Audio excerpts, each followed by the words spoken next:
Mumbai underworld के don, ऐसे अपराधी जिनके नाम से भी कांपती थी पूरी मुंबई। जी हाँ, मुंबई पर हमेशा से ही अंडरवर्ल्ड का काला साया मंडराता रहा है।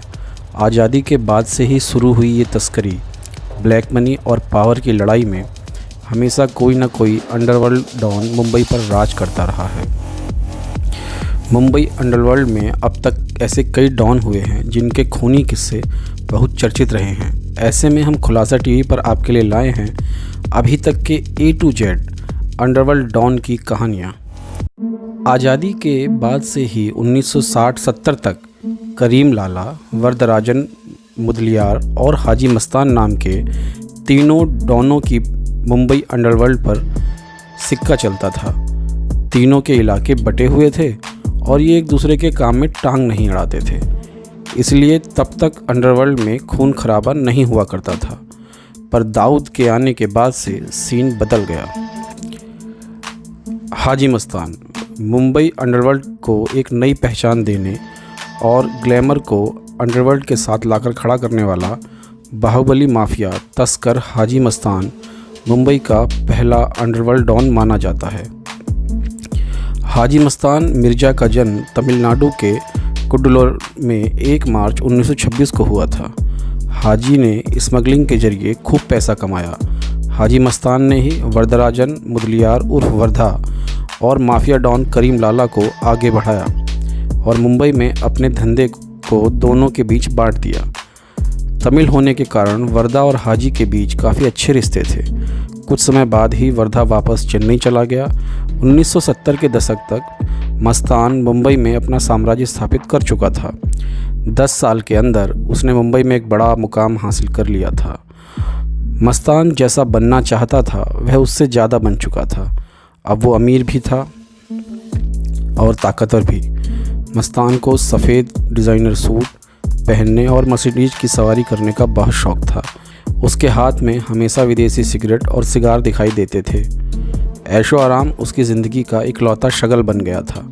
कहा जाता है अजय देवगन की once upon a time in Mumbai film Haji Mastan की ज़िंदगी पर आधारित थी। करीम लाला पठान था और अफ़गानिस्तान के कुनार प्रांत में 1911 में पैदा हुआ था। उसका प्रभाव इसी से पता चलता है कि खुद हाजी मस्तान उसे असली डॉन कहा करता था। मुंबई के तस्करी समेत कई गैर कानूनी धंधों में उसके नाम की तूती बोलती थी। 21 साल की उम्र में करीम पेशावर के रास्ते मुंबई पहुंचा और यहां उसने अपना धंधा शुरू किया। 1940 तक वो तस्करी के काम में जम चुका था। फिर उसने जुए और दारू के अड्डे भी कई जगह खोल लिए। करीम को किंग के नाम से जाना जाता था। इसी वक्त में वरदराजन मुदलियार और हाजी मस्तान भी सक्रिय थे, पर तीनों के इलाके बटे हुए थे, इसलिए खून खराबा नहीं होता था। कहा जाता है करीम लाला ने दाऊद के शुरुआती दिनों में किसी क्लब में दाऊद को बहुत पीटा था। इसी पिटाई में दाऊद को बहुत गंभीर सी चोटें आई थी। कहा जाता है कि हाजी मस्तान करीम लाला को असली डॉन कहा करता था। वरदराजन मुदलियार 1926 में मद्रास प्रेसिडेंसी थुटुक्कट्टी में पैदा हुआ था और जल्द से जल्द अमीर बनना चाहता था। छोटी मोटी नौकरी करने के बाद वह 1960 के दशक में 34 साल की उम्र में बम्बई चला आया और वीटी स्टेशन पर कुली का काम करना शुरू कर दिया। वहीं वो अवैध शराब के कारोबार से जुड़ा और यहीं से उसकी शुरुआत हुई। उन दिनों बम्बई में हाजी मस्तान और करीम लाला का राज चलता था। वरदराजन तब सिर्फ एक छोटा सा गुंडा था, लेकिन कुछ ही समय बाद उसने खुद का धंधा शुरू कर दिया। वरदराजन कारोबार बढ़ाना चाहता था, जिसके लिए वो हाजी मस्तान से मिला। हाजी वरदराजन से प्रभावित हुआ और दोनों साथ आ गए। इसी दौरान हाजी मस्तान ने उसे करीम लाला से भी मिलवा दिया। कुछ ही सालों में वह बम्बई में स्थापित हो गया। हत्या की सुपारी लेने से लेकर ज़मीन खाली कराने और ड्रग्स की तस्करी जैसे मामलों में मुदलियार शामिल था। हाजी मस्तान ने उसे पूर्वी और उत्तर मध्य मुंबई की जिम्मेदारी दे दी, जबकि दक्षिण और मध्य मुंबई का सारा काम करीम लाला संभालने लगा। मुंबई में रहने वाले तमिल समुदाय के लोग उसे मसीहा मानते थे। वह भी अपने लोगों के लिए पूरी तरह समर्पित था। सब उनके हिसाब से चल रहा था, लेकिन 80 के दशक में वरदराजन एक तेज़ तर्रार पुलिस अधिकारी के कारण मुंबई छोड़कर वापस चेन्नई चला गया। 2 जनवरी 1988 को चेन्नई में माफिया वरदराजन मुदलियार का दिल के दौरा पड़ने से मौत हो गई। दाऊद इब्राहिम के पिता मुंबई पुलिस में हेड कांस्टेबल थे। उसने अपने भाई शब्बीर के साथ मिलकर तस्करी का धंधा शुरू किया। दाऊद के इस धंधे में आने के चलते करीम लाला के काम में दखल पड़ने लगा। करीम लाला ने 1981 में इसी झगड़े में दाऊद के भाई शब्बीर की हत्या करवा दी। इसके बाद दाऊद के गैंग और करीम लाला के पठानी गैंग के बीच खूनी गैंगवार शुरू हो गया। भारत के सबसे बड़े अपराधियों की लिस्ट में दाऊद का नाम सबसे ऊपर है। दाऊद ने डी कंपनी की शुरुआत भी की थी। कहा जाता है कि दाऊद कई आतंकी संगठनों का भी करीबी है। पाकिस्तानी खुफिया एजेंसी ISI का उसे संरक्षण मिला हुआ है। दाऊद की बेटी की शादी पाकिस्तान क्रिकेटर जावेद मियांदाद के बेटे से हुई है। इस शादी में कई ISI के ऑफिसर भी शामिल हुए थे।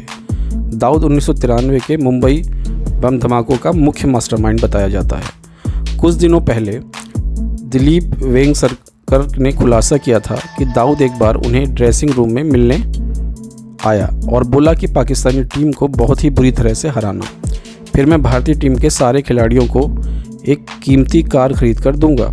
1986 में दाऊद के साथियों ने करीम लाला के भाई रहीम खान का कत्ल कर दिया, जिसने कभी अंडरवर्ल्ड पर राज करने वाला करीम लाला को तोड़कर रख दिया। इसके बाद उसने दाऊद से दोस्ती कर ली और अपराध की दुनिया को अलविदा छोड़ कर दिया। 1980 में वरदराजन ने जुर्म की दुनिया को अलविदा कह दिया। इससे पहले 1970 में जयप्रकाश नारायण के आंदोलन से प्रभावित होकर हाजी मस्तान ने भी अपराध की दुनिया को छोड़कर सियासी दुनिया में कदम रख दिया था। निश्चित ही दाऊद सारी मुंबई में अकेला बड़ा गैंगस्टर बचा था। इनके जाने का उसे फ़ायदा मिला। 1983 के धमाकों से पहले ही दाऊद मुंबई से दुबई चला गया।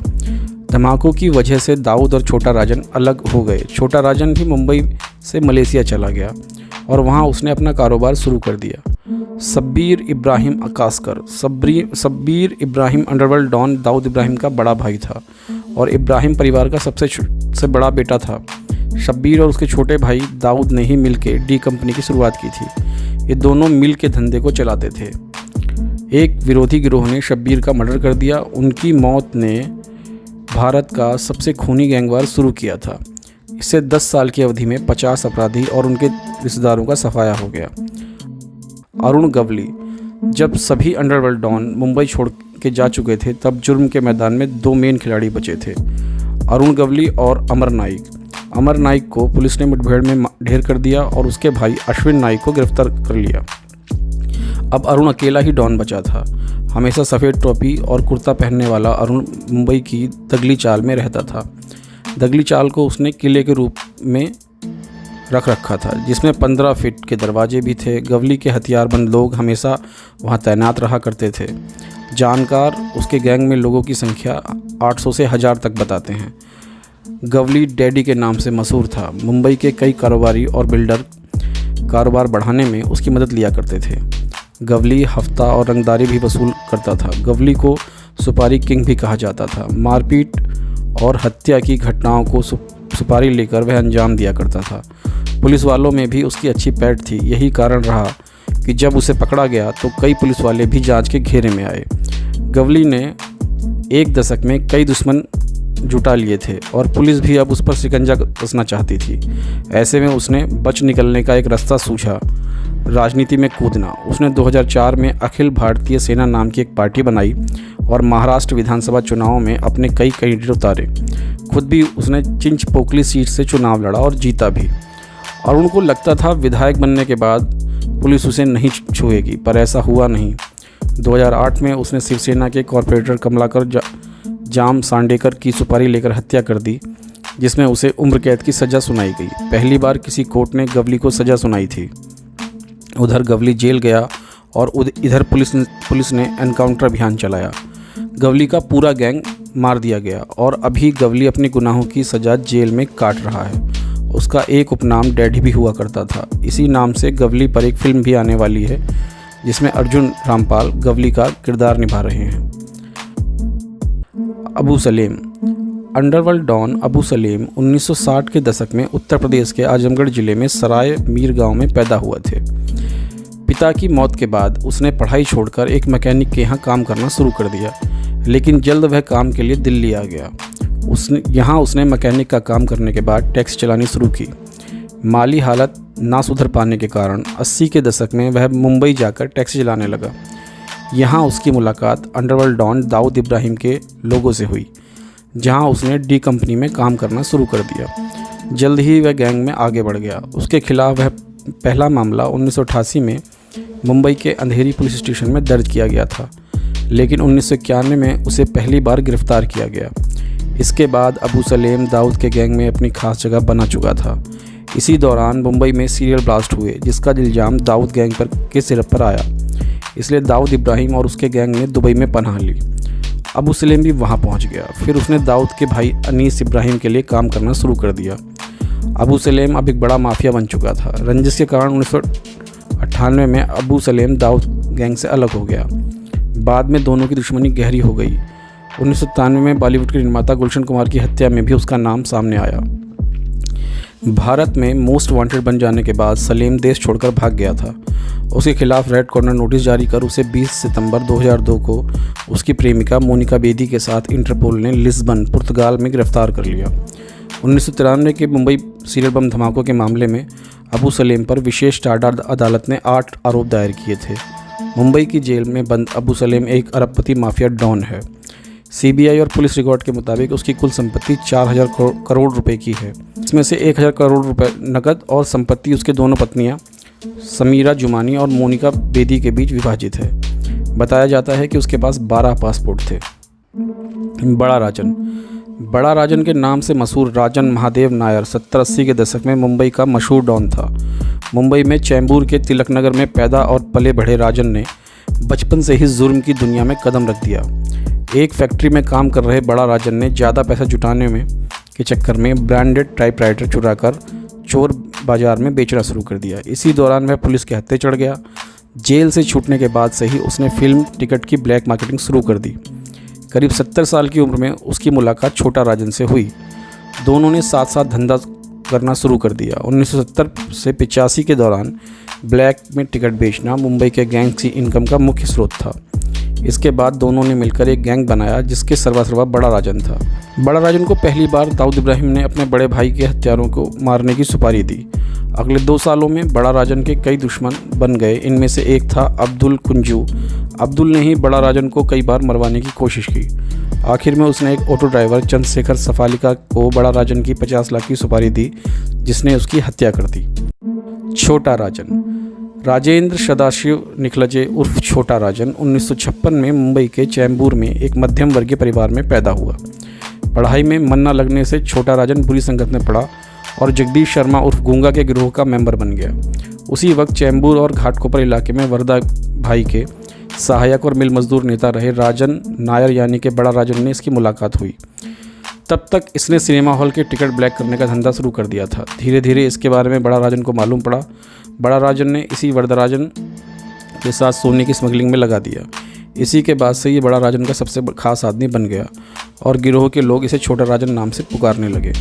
80 के दशक की शुरुआत में बड़ा राजन गिरोह सुपारी लेकर मर्डर करने लगा। तब तक इन दोनों को दाऊद के साथ मिल गया था।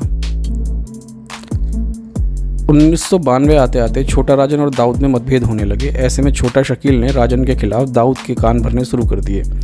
मतभेद का मुख्य कारण था राजन दाऊद की बहन के पति के हत्यारों को मारने में नाकाम साबित हो रहा था। इसके बाद जब दाऊद मुंबई धमाकों की साजिश रच रहा था, तब उसे किसी मुस्लिम गुर्गे की जरूरत थी। इसलिए उसने छोटा राजन को किनारे कर अबू सलेम और मेमन बंधुओं को गिरोह की कई जिम्मेदारियां दे दी। लेकिन मुंबई धमाकों से पहले ही एक ऐसी घटना हो गई जिसने दाऊद और छोटा राजन के बीच दुश्मनी को बढ़ा दिया।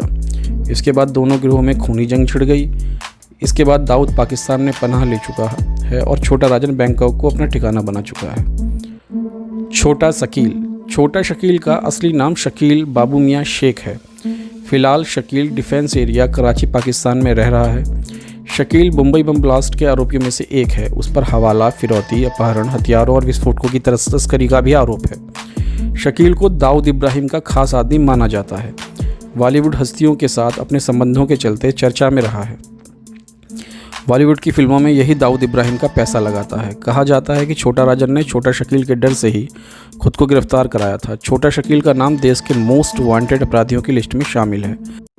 एजाज लकड़वाला, कई मर्डर, दंगों और फिरौती मांगने का आरोपी। वैसे तो आज एजाज डी कंपनी का ही एक मेंबर था, पर बाद में उसने छोटा राजन के साथ मिलकर अपना एक अलग गैंग बना लिया। एक अफवाह उड़ी थी कि दाऊद और उसके बीच गैंगवार हुई जिसमें एजाज मारा गया, पर बाद में उसे कनाडा में 2004 में गिरफ्तार किया गया।